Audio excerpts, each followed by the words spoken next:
All right.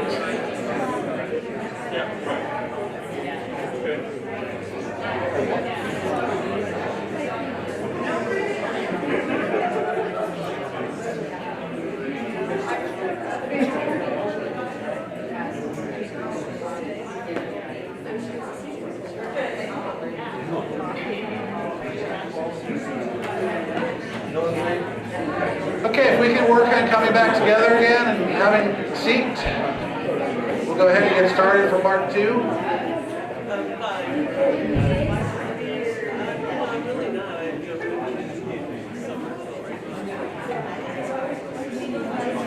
All right. Herding the cats.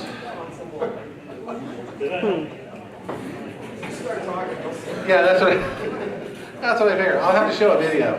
This will be on the test. That's right. This will be on the test. I'm about to give you the meaning of life.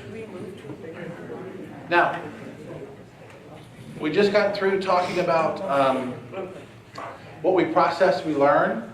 And we talked about 4 different areas of processing. Give me one of those 4 areas of processing. Cognitive. Give me another area. Affective. Who? Oh, affective.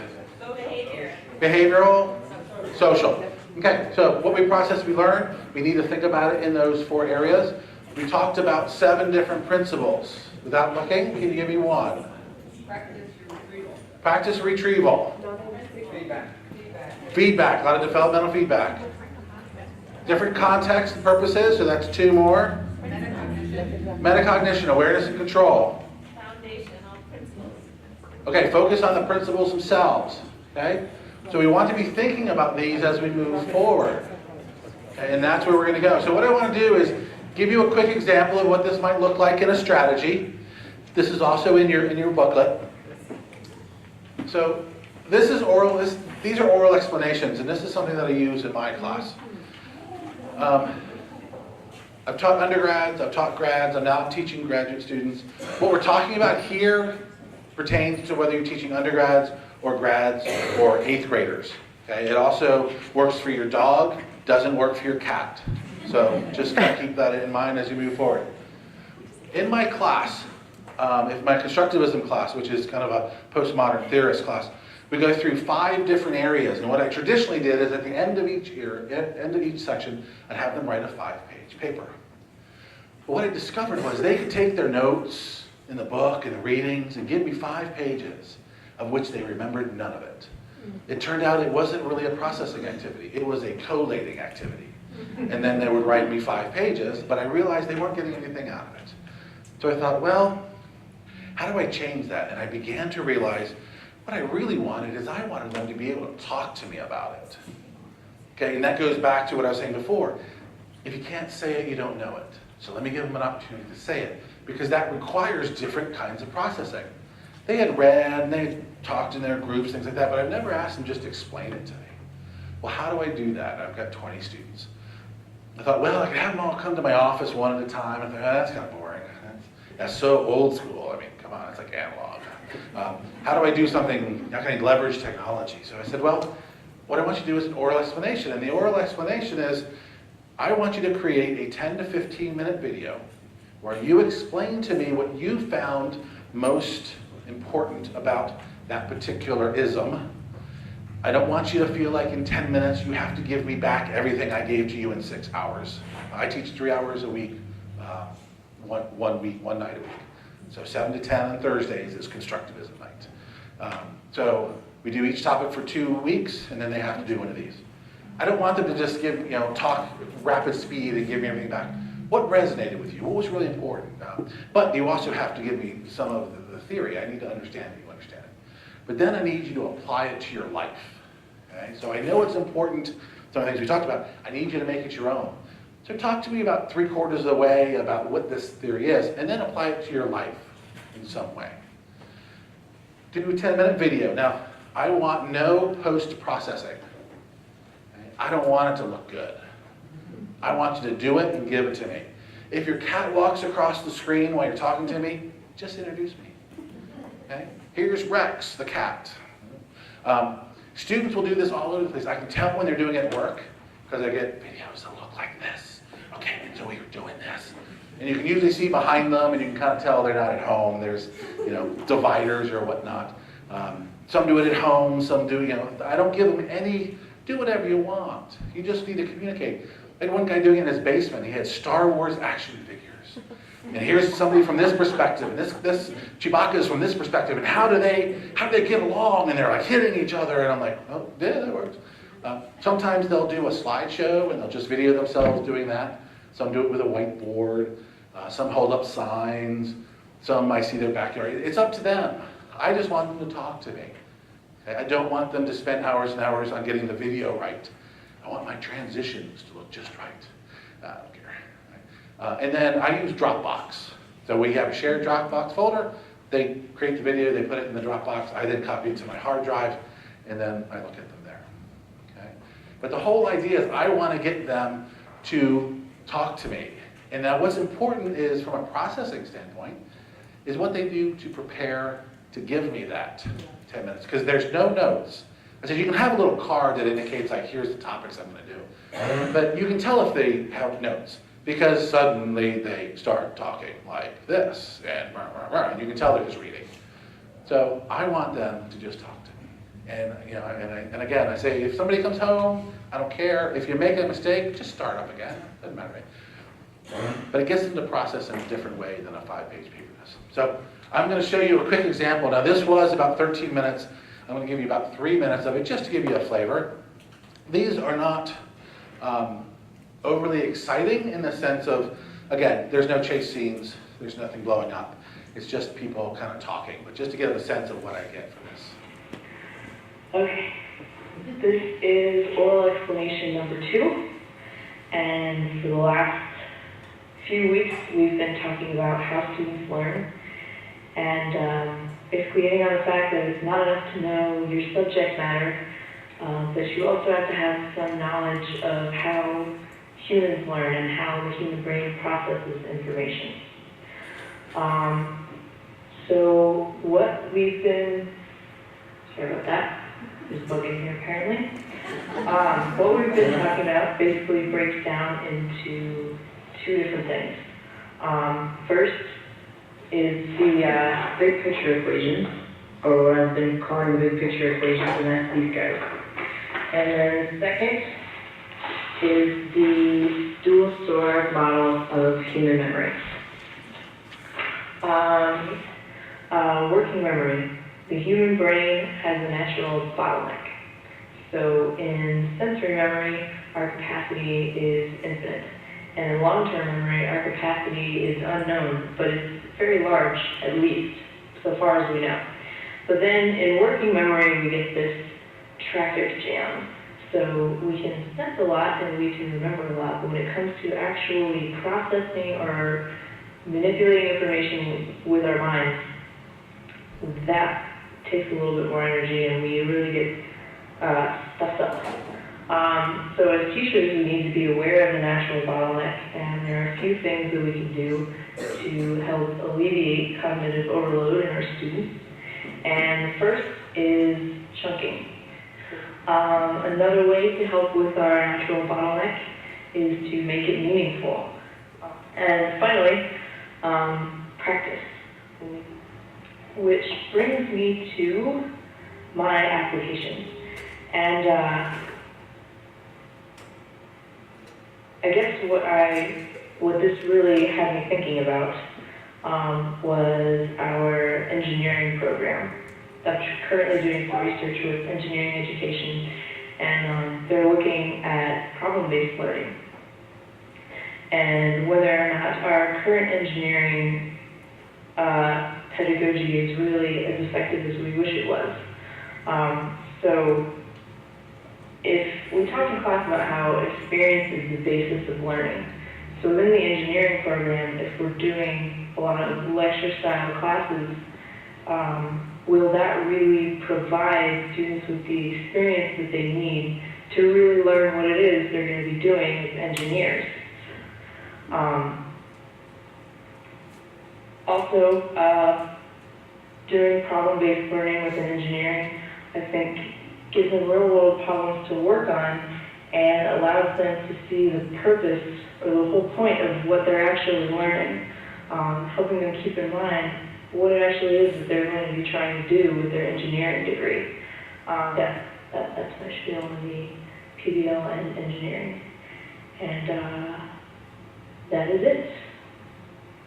The end. All right, so that's kind of a flavor of what I get. And again, they look different, but really what I just want them to talk to me about how they understand. This is from a college teaching course. That wasn't from my constructives course. And it's nice. One, I get to know them better. I learn things about them, which is always good to be able to connect with them. But it also gives them a way to talk in their own language. So, you know, she's not talking to me as if she's giving a presentation. She knows where she's going and what she's doing. What I do, there's a scoring guide in the handout, is I will put them on one computer and I'll bring up another one, and I'll put headphones on, okay, so that as I'm listening to this, I use voice translation software, and rather than type, I just talk, and it appears that way I can do it faster. But I'll listen to 3, 4, 5 minutes and stop it, and then I'll give some feedback, and then I'll listen to a little bit and give some feedback. So I may give them, 3 or 4 paragraphs worth of explanation or feedback on what they're doing. What's working, what's not working. Think about this as you talk about this, and you talk about, for this one, you talk about sensory memory being infinite. What do we mean by that? Does that mean we can process simultaneously an infinite number? Or at any given moment we are sensing an infinite? Because there's a difference between what we can actually perceive versus what we actually sense. One of the things I noticed was her interesting use of vocabulary. She was talking about the bottleneck, she said the traffic jam. At one point she said it's stuffed up, right? Yeah. She was talking about the working memory, I think. Mm-hmm. Would you give sort of a better rating or a higher assessment if they were using different vocabulary than you had used? Are you looking for them to use your vocabulary in that sense? Bottleneck came from class. Okay. So bottleneck is traditional, but I want them to make it their own. So as she talks about it being something different, being all stuffed up, I see that as a plus. That's her making it her own. So Vygotsky talks about this idea of ventriloquation, the idea that you take what somebody's told you and then it comes through me and I'm just going to say what she told me. But then we have to make it our own. And so changing vocabulary I see as a plus. Yeah. Now, there are times they say something, I'm like, what is that? And then I have to give them that kind of developmental feedback, like, what is that? Do you assess these, or are these a more developmental device? No, I assess them. Yeah. And they get better at them. The first one is always the rough one because they're kind of figuring out what I'm looking for, so it's kind of a dance. But then they figure out kind of what I'm looking for and go from there. So it's important that the feedback be developmental because the feedback I give them is part content, part explanation, and then if there's something about the dynamics of what they've done, like I really couldn't hear you because you're whispering too much, I'll give them that kind of feedback as well. But yeah, this is scored because this is for me, a summative as well as a formative assessment. I'm giving them explanations on how to think about it differently and be better, but it's also representative of where they are as far as their knowledge. I'm curious about the mechanics, so do you then do your feedback and then separately do another pass-through to do your assessment, or do you do it No, the all feedback at and the once? assessment is all at once. Okay. Yeah, so I only have 4 areas where I give them points, and then I have the feedback that I give them, and the feedback is the most important part. Points are kind of off to the side. That matters in the grading, whether or not it's organized, whether or not they have clear explanations, whether or not they have addressed the content accurately, and whether or not they have given me a good example. Those are the 4 areas that I look for. Okay, and I give them some, it's not strictly a rubric, it's a scoring guide. So I have those 4 areas, they have points associated with them, and then I give 3 things I'm looking for underneath each of those. But those aren't scored, like I don't check them off. They're just in general, what am I looking for? Did you say you shared that spreadsheet, or will share? Yes, I give them all of that. That's part of being transparent. Oh yeah, it's in your guide. Is oral explanation not in there? Might be good. Oh, I can send that, so I will share that. I'm happy to share anything and everything, and you can do whatever you want with it. Okay, you can share it as well, you can burn it. Sometimes they make good gifts depending on how nerdy your friends are. You talked about using the voice-to-text translation for your own feedback to them, and that it speeds it up for you. That's awesome. Correct. Can you compare and contrast doing that versus just giving them the audio file that we talked about? Audio file would be great. I use Drag and Dictate, and that hasn't given me the option traditionally to just do an audio file, I think that would be fine. I use the translation because that's the software that I'm using. Our learning management system, Canvas, has the ability to give them audio feedback. I haven't quite figured that out yet. It's brand new for us, but yeah, I would do that as well. Yeah. Just for context, was that lady a undergrad or a grad, and out of a scale of 1 to 10, where would she lie in the pool of normal videos you receive? Sure. She's a grad student, and I would say that's about an 8 if you look at the whole thing. So she covered some good things. She talked about the 3 areas of memory. She focused in on really kind of the working memory and how that works.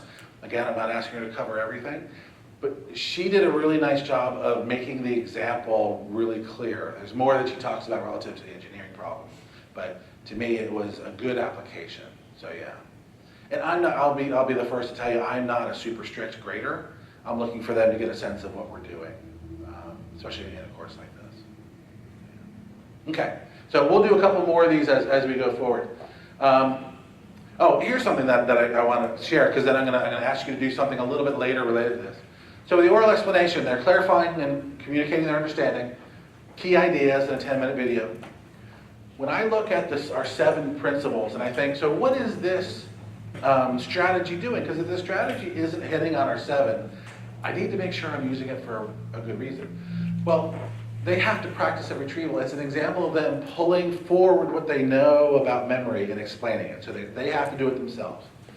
It's a very task and purpose. I've never asked them to just explain to me. I've never said, turn to your neighbor and explain everything you know about working memory. They've read about it. They've done some activities in class about it, but they've never done this particular version of it. Awareness and control. They need to know what they know, and they need to be able to control it in order to organize it and then talk about it. Okay? And then finally, it tends to be embedded in their experience through their example. So when I look at this activity, I'm thinking, okay, this is good. Every activity does not have to hit every 7 principles. It may hit 2 or 3 depending on the purpose of the strategy. So some of the strategies may be focused mostly on number 5, awareness and control. Some of them may be mostly 1, 2, and 3. So don't feel like every strategy has to do all of them. Yes? Why is it not learning at the principal level? I mean, aren't the students giving you the principles woven into the, I'm just trying to understand the 7. Sure, yeah, and this isn't, the ones that this is kind of how I view it. I kind of felt like you could say, and them giving me back the knowledge is the principal part. I kind of felt like they were giving me back things that I'd given them, and it was mostly content. So principle would be, how does memory really function? Would be at principle level. So memory itself is a constructive process, both going in and going out. How does that work? So you could do that, and I would be happy if principle was done. I kind of saw this as a little bit above, a little bit more detailed knowledge rather than principle knowledge. But the whole idea is take a look at these and decide the strategy you're using. How are they aligning with some of this? Because if you have a strategy and you look at this and you go, I'm not really seeing that does any of it, it might be just a fun strategy. And sometimes that happens, like, well, I'm doing this great thing, I've got to do A, B, and C. I'm like, okay, so what are they getting out of that? I don't know, it's fun. Okay, let's see, can we modify this a little bit so that we feel like it has an instructional purpose? So one of my classes, in my constructivism class, several weeks back, kind of in the middle of the semester, I had them do what I call academic haikus. So it wasn't a haiku that was poetry in the sense of what a haiku would typically be. I used it as a method of summarizing. Saying, okay, so we've done all this and you've got information. I said, here, when we use large post-it notes, I said, write down what you think are 4 or 5 central important points from what you read. They do that. I said, okay, now let's do an academic haiku. 5 syllables, 7 syllables, 5 syllables. Figure out what it is. So it's just a way of varying how they summarize. Because I could have said, write me a summary. But this ends up being interesting. And I give them different colored markers. Because what I've learned is if you give them 1 color, you get text. If you give them 2 or 3 colors, you get pictures. For some reason, they want to use the colors. So they do the haiku, but then I get drawings.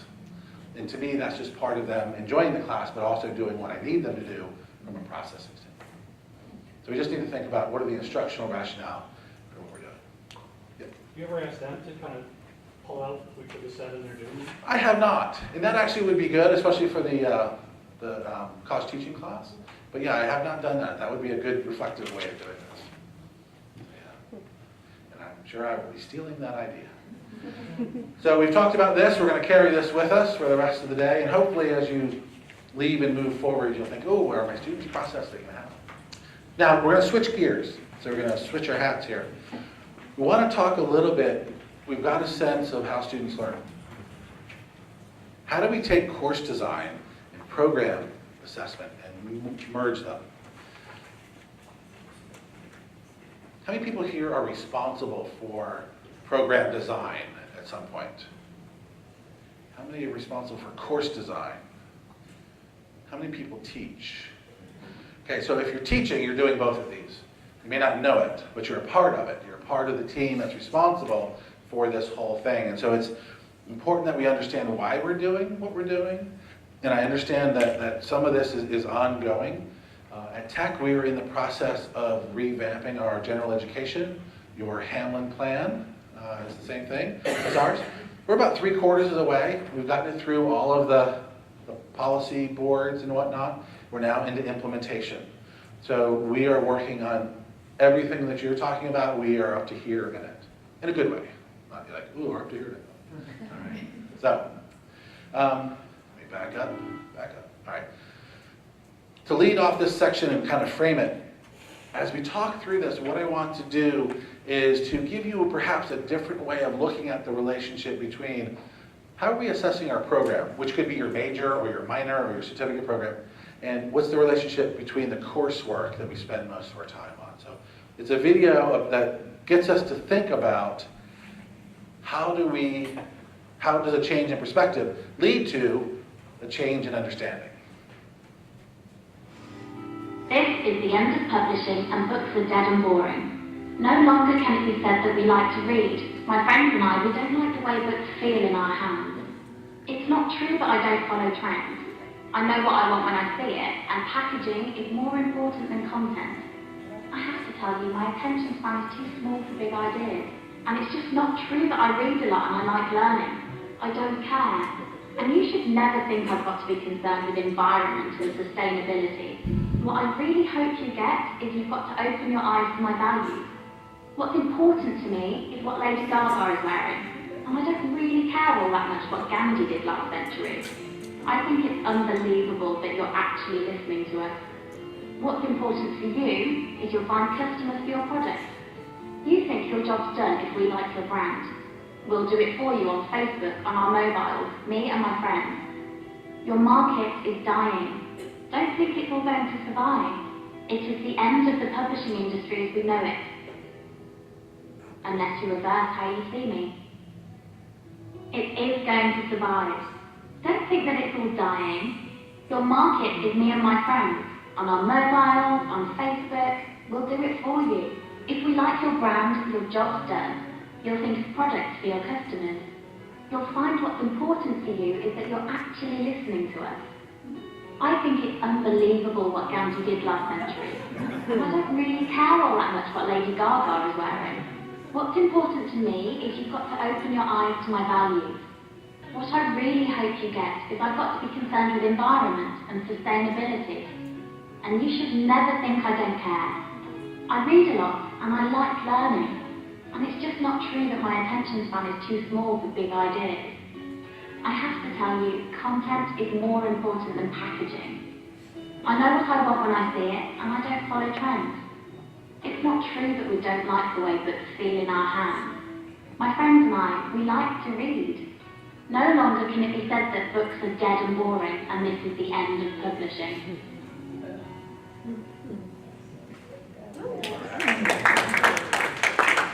Yeah, that's one of those things I wish I could say, yeah, I made that. It does show you that if you spend enough time on the web, you find some gems.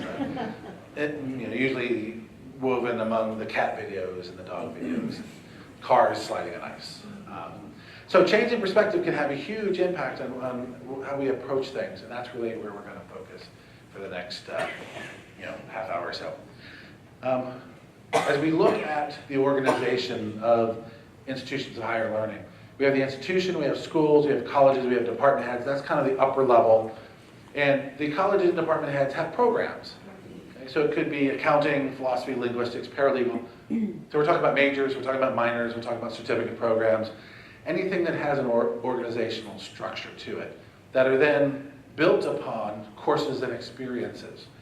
So this is kind of the hierarchy or the organization that we have to pay attention to. And what we have to do, and this has changed over time, we were looking really at the relationship between programs and the courses and the experiences. So if we have a program like accounting, the question is, well, what are our students learning in the aggregate of accounting? So what do our majors know? What can they do? What do they value? What are their attitudes relative to accounting? So if a graduate comes out and goes, oh man, money, I love money.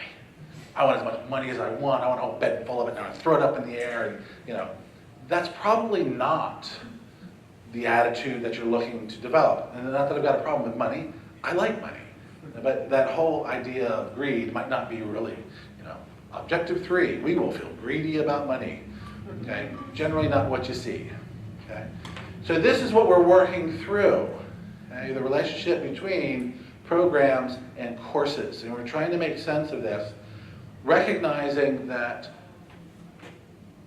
on a day-to-day basis, we as faculty deal at the course level more than the program, even though all our courses contribute to at least one program.